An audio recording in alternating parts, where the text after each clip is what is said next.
Okay, so this is my first hardcore character, pretty stock Forcewave Battlemage. Just going into Ultimate, I've cleared SR25, but I'm just looking to get the last few hardcore achievements for clearing campaign and expansions. So, I don't know why, but I felt like rambling, so just wanted to go over what I've got here. This is SSF. I am using item assistance, so SSF with a pretty infinite stash. Character at base is just, I mean, it's about what you expected of Force Wave. Only thing is, I don't really max this because internal trauma is reflected physical DOT, or rather, it's physical DOT, and thus it's really annoying to deal with when you reflect it. Bleeding, fine, you have 80% resist. Everything else you can get 80% resist, but internal trauma, you'll reflect it off a reflective mob, and it'll be pretty annoying.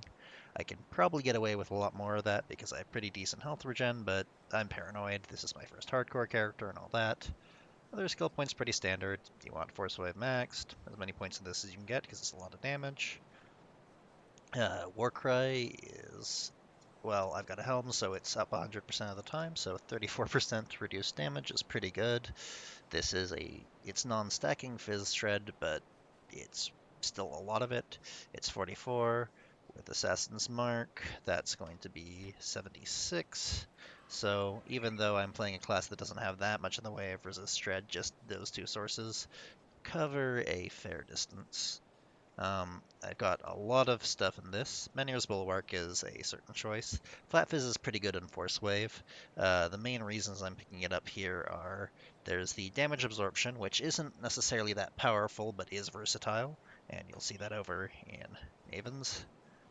And then the resistance to life reduction, which is pretty much a unique stat. I've got a few points in here. This is about where I want it, so I'll go back to full. It's never actually activated, but it's nice to have a circuit breaker skill in hardcore. Self-explanatory, it gives you a lot of health. I could put more points into this if I wanted health regen. This for elemental slow resist. I might to get a bit more slow resist. The armor absorption really falls off after 8 points in it, so I just get it up to 8 points with skill mods. I don't take another point in this because after 12 points it only gives attack and casting speed every other rank. Field Command I've got maxed because even if the armor bonus falls off, the offensive and defensive ability boosts are good. Otherwise, pretty standard, 1 point healers and all that. This is something a lot of people take more points in. I don't because I don't really want to rely, like this gets up to 400-ish or something, DA Shred, which is really nice and all, but I don't like that it forces me to charge up to them. I don't like having to weave blitz, which can be weird with target and clicking and all that. And one of my items already has decent DA shred on it. So with as I get more skill points, which I've got a few more to get from quests, I've been just putting them in here. Really, I don't have that much OA because I'm playing it super safe and I don't do much damage. So in this case, I mostly just want enough OA that I can proc Assassin's Mark on everything. The arcanist side of this, I don't actually have it leveled up all the way. I've got one extra point if you see, and that's just to meet a spirit requirement for jewelry. Overload here, the amount of offensive ability you get drops off after 12 points, so I kind of stopped it at 12 total. I take this. Damage absorption is nice. Again, it's not extremely powerful, but it's very versatile, and I value versatile defenses highly in hardcore. You can take more points in this depending on like the rest of your gear because it's got a lot of CC reduction. Right now I've got decent slow resist and I'm capped on stun and freeze, and petrify, so I'm really only getting entrapment duration and the slow resist out of it, so I don't have too many points. Really good 1 point. You can take off Sunder from yourself. You can take off regen from your opponents. You can cancel Cronley's invulnerability phase. You can turn off reflection. It solves a lot of problems. Very nice 1 pointer. Similarly, being able to just say no to damage for a few seconds when things get bad is really nice especially because you just use it after you get nullified, and nullification is one of the biggest threats to this build. Pretty self-explanatory, but notably because I don't go all the way up, the 25% spirit is really nice for meeting requirements. This is just cast speed. The extra energy and minus skill cost is kind of nice, but like we don't really need the energy. I've got 2 arcane sparks, but yeah, I guess technically I'd run out eventually without arcane spark leech, but like I'll just take a energy potion, or what do they call him this Elixir of Spirit. So that's pretty much the rough layout of the skill tree. Then, I guess, devotions. I'm very, very defensive about most things. Obviously, two-hand builds, you always get Kraken. Like, it's incredibly loaded. A little less loaded for casting, because you only get 5% cast speed instead of 13% attack speed in these two nodes, but still incredibly loaded. Not hard to get. So, you just get that if you're a two-hand build. Every single build I do, I pretty much always get Crab and Turtle.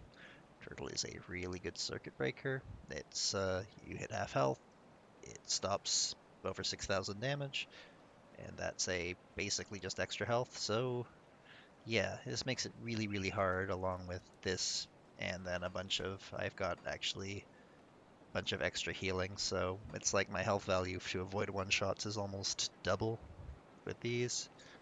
This is just nice, it procs all the time, basically extra health. The stats going up Crab just aren't bad in general. Well, this isn't good for me, but I wanted the constellation bonus. Ulzaad, just pretty good in general. Later I might take these out because I have more health than I need, even for hardcore, when my resistances are in a better state, but this being solo self-found hardcore, my gear is not perfect.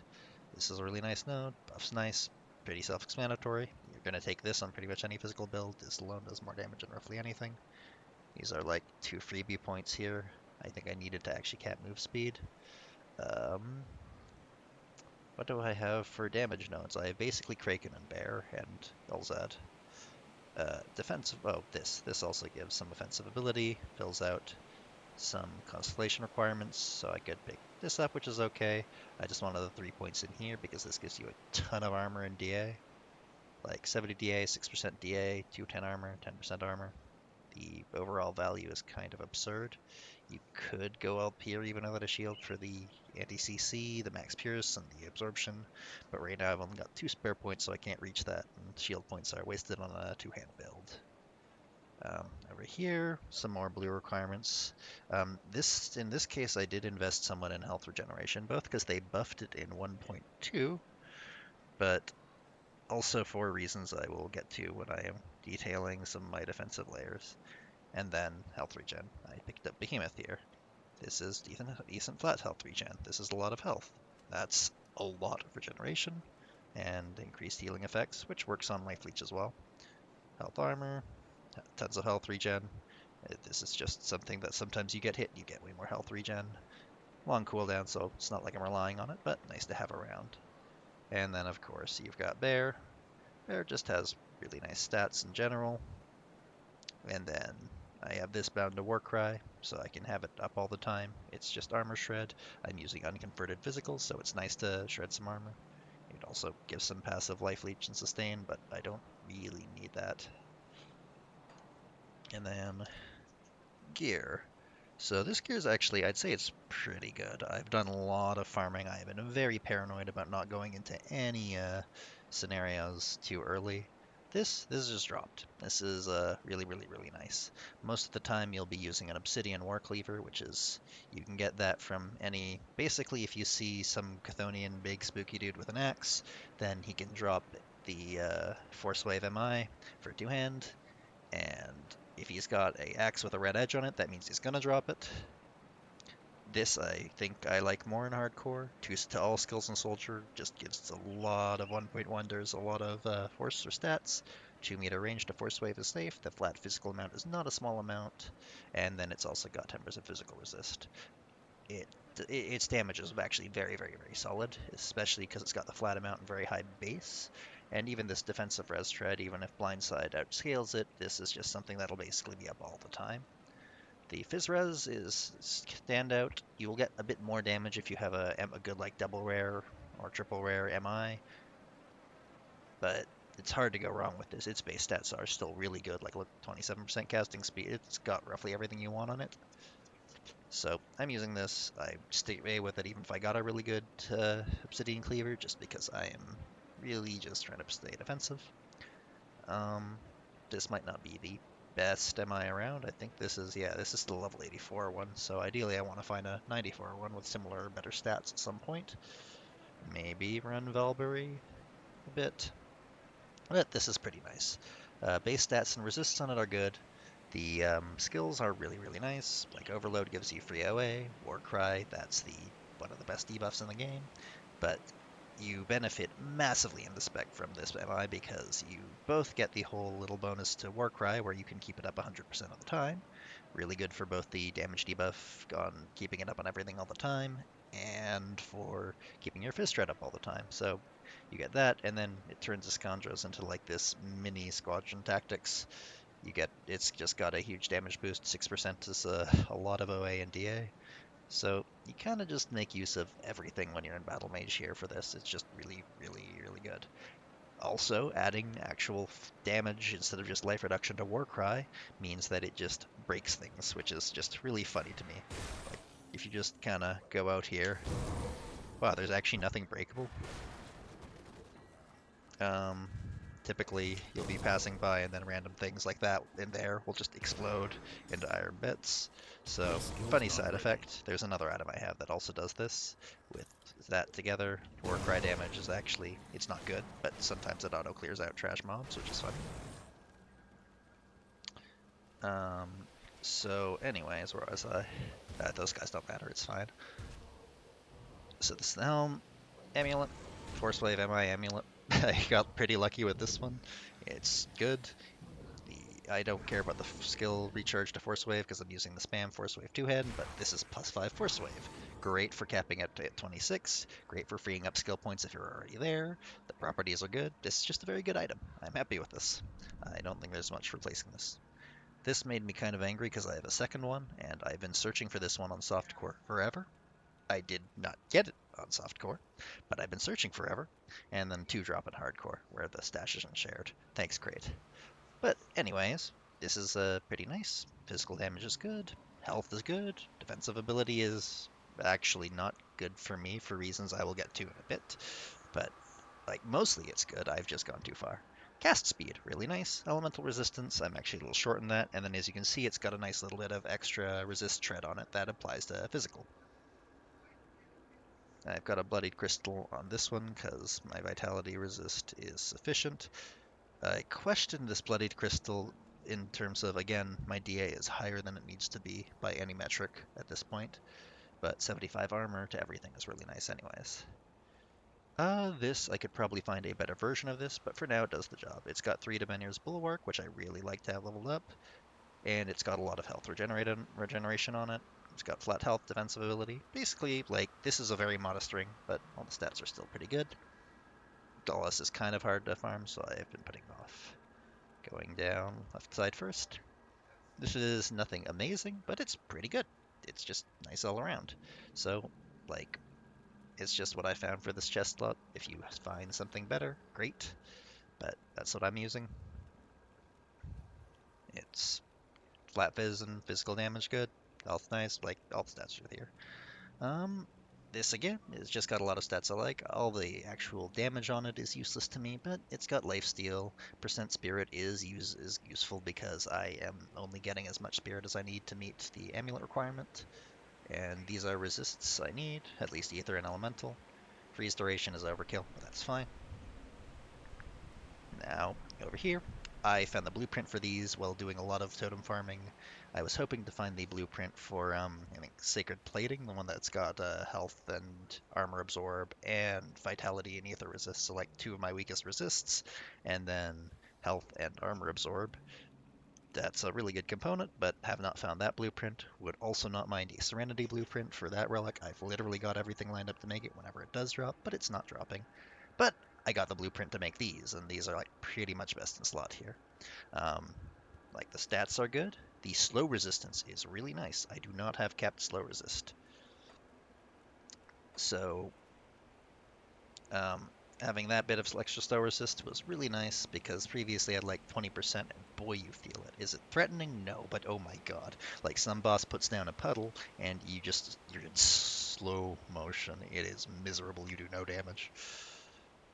So the slow resistance on this is here. I don't have the recipe for it. Ever ruby, I could put an amulet to get more slow resistance, but 52% doesn't feel terrible. Petrify duration is kind of funny. The armor is really nice, and the base armor is a lot higher. Up to this point, I was using the Devil's Crossing shoulder guards. There's a lot of rep items that are pretty good for this build. They'll have Forcewave points, or just straight damage types, or even cast speed on all damage. Speaking of all around, these are kind of just another what I'm using. There are a lot of health regen, so that's nice. There are a lot of health, so that's nice. Their armor value kind of sucks. They are the weakest armor piece by far. 10% total speed is nice if you have any movement speed to round out, since it's like that in cast speed. Squad tactics basic makes up some of the difference in speed and damage versus something like Mythical Sand Reaver Bracers or Mythical Grasp of Unchained Might, neither of which I have seen yet. Skill's nice. Pet bonus is obviously no good. This is pretty nice. I like all the skills I get out of it. Armor by 12% is a lot. Health is fine. Like, I just have no complaints about this piece, really. For augments, it's just like... I use Chains of Oleron on chest because I need enough OA to actually be applying things. Seal of Might. Um, like, the flat amount here is okay, but also all the resists you get from the buff is Pierce, Vitality, Bleeding. Also nice. Just kind of a no-brainer if you're here. There's like a Dunbog Leather in 3 slot. It's just a really good thing. It has like pretty much if you use one of the resists on it, it's probably the best for some slots already, but you might use both resists and then 30 DA, so it's kind of just absurd. I have 2 Arcane Sparks. I don't care about the Mana Leech at all, but 50 OA and 30% skill disruption resistance is really nice. And I totally forgot the other 3 parts of my gear. I skipped over the bottom. This you get from Harville, which is in Korvac's Tomb in Astrakarn Valley. The physical damage to Warcry is pretty negligible, but if you're farming on lower difficulties, having that boost is nice because it'll just cause a bunch of trash mobs to explode basically at the size of your screen when you cast Warcry, which is actually pretty convenient. But the stats this rolled were just quite nice. Caps out my stun resist, Chaos resistance on non-eager ones, gives armor. Like, this is just overall a very nice roll. I do recommend farming this a bit because Korvac's Tomb is really, really good for farming seals, the chthonic seals of binding, which you will end up, like, you need 12 of them for the arcane spark I have on this, so you'll need to farm those up a bunch if you're serious about getting everything patched up. And this just comes with pretty good mods by default. It's easy to farm. You basically, after clearing out the half the tomb for your seals, you just run to the other end and kill Harville, and he'll always drop this now. A Glidbog Girdle with like all the resists I need and good health regen on it. This is very easy to get a good one. There's 2 main ways I was getting these when I was farming them up. One is just doing a Ugdenbog farming route and then just going to Carax's Den because he's guaranteed to drop one of these. And then the other is you can go into the Ancient Grove and you can do the Merchant Reset trick to just try and find a good MI, which is really boring, but I did it for a bit as well. I don't even remember which one got me this belt, but pretty solid belt, pretty easy to get a good one if you're dedicated. Juggernaut, nothing, it's pretty stock relic, it's pretty good. Defensibility's nice, stats are nice, like the Unstoppable is nice, skills are good. I'd like to upgrade this to a Serenity to get the ultimate in circuit breaking technology, get 1 to all skills, including all of those lovely 1-pointers and passives in Arcanist as well, and then cover up 2 of my weaker resists. But Serenity is a hard recipe to come by, and despite all my totem farming, I haven't yet. Overall, I'd say like the main things, like the main weak points or main points I might be looking to upgrade are here. I want a Serenity. Here, there's like a couple of pairs of physical gloves with better cast speed and high physical damage on them that would replace this nicely. And then this ring is, it's kind of old. I could probably find a nicer one. I could maybe find a nicer, like just a higher level version of the same ring. But that's the gear. So this build is, like anything, incredibly defensively oriented. When you actually look at the numbers here, I have about 2.7k offensive ability. That's enough to apply Assassin's Mark and crit decently often against like act bosses. I don't really plan to be doing Celestials or any super bosses. Forcewave Fizz damage is fairly modest, tooltip 122. You'll get a bit more out of that when you are weaving in the ability that comes with this item, keeping Warcry up, all that stuff. I probably get a little over 200k, but nothing very special. This defensive ability. This is kind of overkill. Around 3.8k is when basically anything that you run into that isn't a super boss, like anything in the main campaign, roguelikes, whatever, will be at the minimum 55% chance to hit you. Having that chance to avoid it is really nice, but also there's a unwritten thing where if stuff it has a low enough chance to hit, it starts doing less damage when it does hit.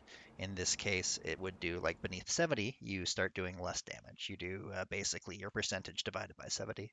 So this means that everything out in the game is hitting me for 78.5% or so of its usual damage, and that goes first. Then comes the debuff from Warcry. So you can do a bit of quick napkin math on that with that 34% debuff, and basically everything's hitting me for barely half its damage value incoming.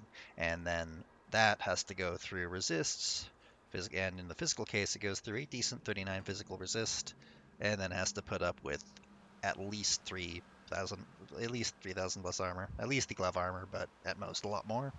So I'm actually pretty resilient here. Like, if something comes in swinging with 10,000 physical damage at base, it's probably not going to actually get through at all. It'll probably be about 5,200. This is going to shave it down to like 3,000-ish, and then it will just get armored off. So I'm pretty much immune to most casual physical damage.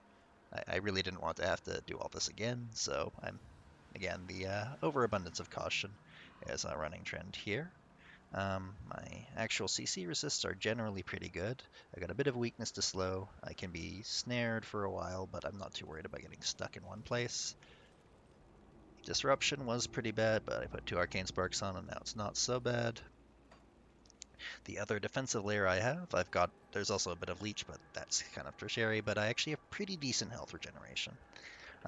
This health regeneration is in combination with Flat Absorb, there to defend one thing that is actually one of the scariest things in the game for me when it comes to I don't want to die even once. So, also I use the teleport action skill because I have a lot of cast speed for Force Wave. So the actual cast time on it is nice. But just to give an example here, say you're going over to Hargate's laboratory. I can't find it. It's on the map. No amount of defensive building will save my navigation.